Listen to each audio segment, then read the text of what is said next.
గత ఎపిసోడ్లో మనం శబ్ద బ్రహ్మం అనే అద్భుత సత్యం గురించి తెలుసుకున్నాం. శబ్దం అనేది కేవలం ధ్వని కాదు, అది సృష్టి యొక్క మొదటి కదలిక, మొదటి ఊపిరి. ఆ శబ్దమే తరువాత 5 తత్వాలుగా మారింది: ఆకాశం, వాయువు, అగ్ని, నీరు, భూమి.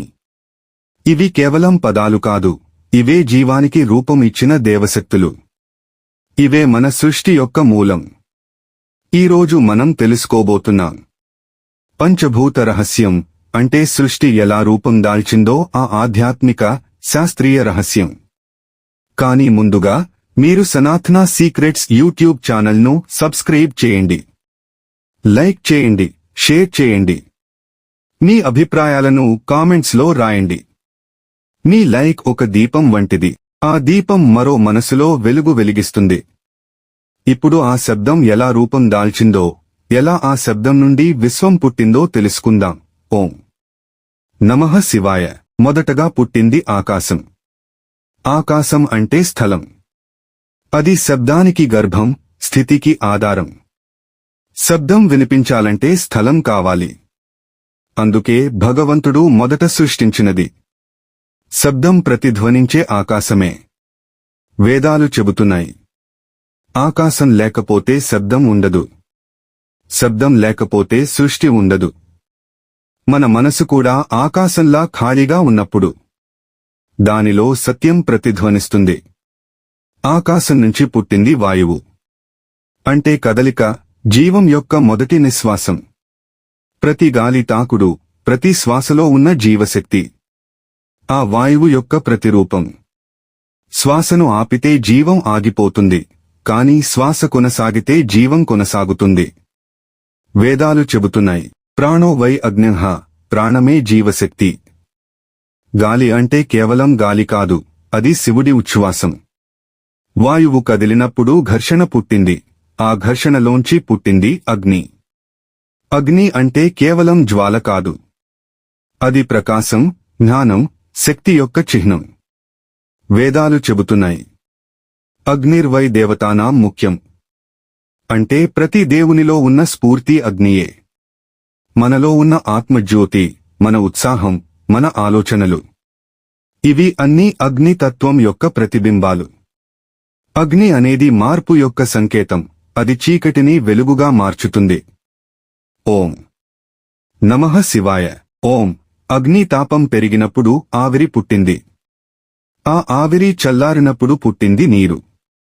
నీరు అంటే జీవం యొక్క గర్భం. భూమిపై మొదటి జీవం నీటిలోనే పుట్టింది.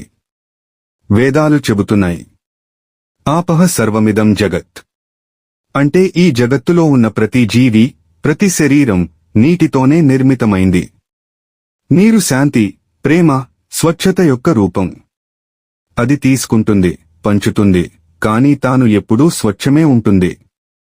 నీరు మన హృదయాన్ని ప్రతిబింబిస్తుంది. మనసు ప్రశాంతంగా ఉన్నప్పుడు నీటిలా స్పష్టంగా సత్యం కనిపిస్తుంది. తరువాత పుట్టింది భూమి. అది 5 తత్వాలలో ఘనమైనది, స్థిరమైనది. ఇది మన శరీరానికి స్థలం, మన జీవనానికి ఆధారం. భూమి అంటే కేవలం మట్టి కాదు, అది సహనం, ధైర్యం, స్థిరత్వం. వేదాలు చెబుతున్నాయి, భూమిరాపోనలో వాయుః ఖం మనో బుద్ధిరేవచ్చ, అంటే మనం, మన భావాలు, మన మనస్సు, అన్నీ ఈ 5 తత్వాల రూపాలే. భూమి మనలో స్థిరత్వం నేర్పుతుంది, ప్రకృతి పట్ల కృతజ్ఞత నేర్పుతుంది. ఓం నమః శివాయ.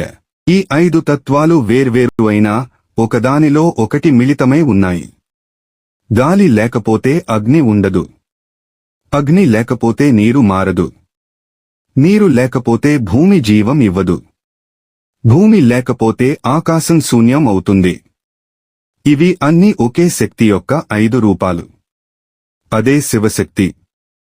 శివుడు సృష్టి యజ్ఞంలో ఈ 5 తత్వాలను సమన్వయం చేశాడు.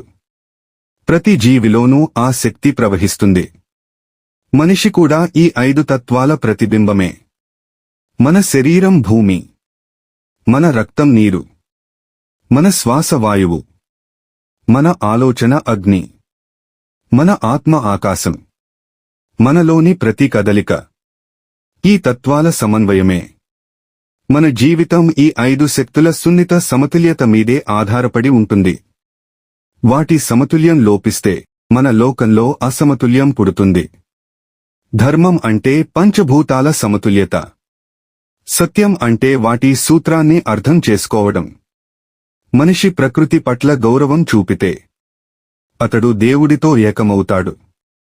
ఓం నమః శివాయ. పంచభూతాలు మన చుట్టూ మాత్రమే కాదు, మనలోనూ ఉన్నాయి.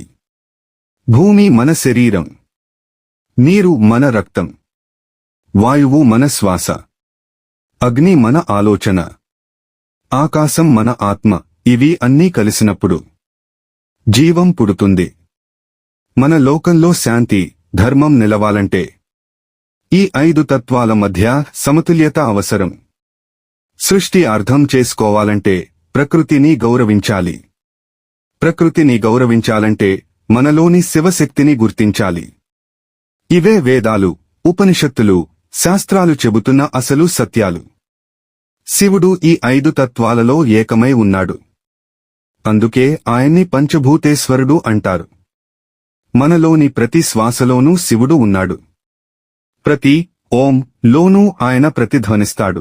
ప్రతిసారి మనం ఓం నమః శివాయ అని పలికినప్పుడు మనలోని 5 తత్వాలు సమతుల్యం అవుతాయి. మన చైతన్యం మేల్కొంటుంది. కాని ఈ తత్వాలు మన ఆత్మతో ఎలా మిళితమవుతాయి? మనలోని చైతన్యం ఎక్కడి నుంచి వచ్చింది? అది ఏమి సూత్రం? ఎలా పనిచేస్తుంది? తెలుసుకుందాం. తదుపరి ఎపిసోడ్లో ఆత్మ రహస్యం, the secret of the soul. ఈ వీడియో మీకు నచ్చితే దయచేసి ఒక లైక్ ఇవ్వండి. మీ ఆలోచనలను కామెంట్స్లో రాయండి. ఈ వీడియోలోని సత్యం ఇంకొకరికి ప్రేరణ కావచ్చు. కాబట్టి షేర్ చేయండి. ఇంకా మనతో కలిసి సనాతన సత్యాన్ని అన్వేషించాలంటే సనాతన సీక్రెట్స్ ఛానల్ని సబ్స్క్రైబ్ చేయండి. రోజువారీ డివైన్ అప్డేట్స్ కోసం ఇన్స్టాగ్రామ్లో సనాతన సీక్రెట్స్ ను ఫాలో అవ్వండి. సృష్టి రహస్యాలను వెలికితీస్తూ ఓం నమః శివాయ.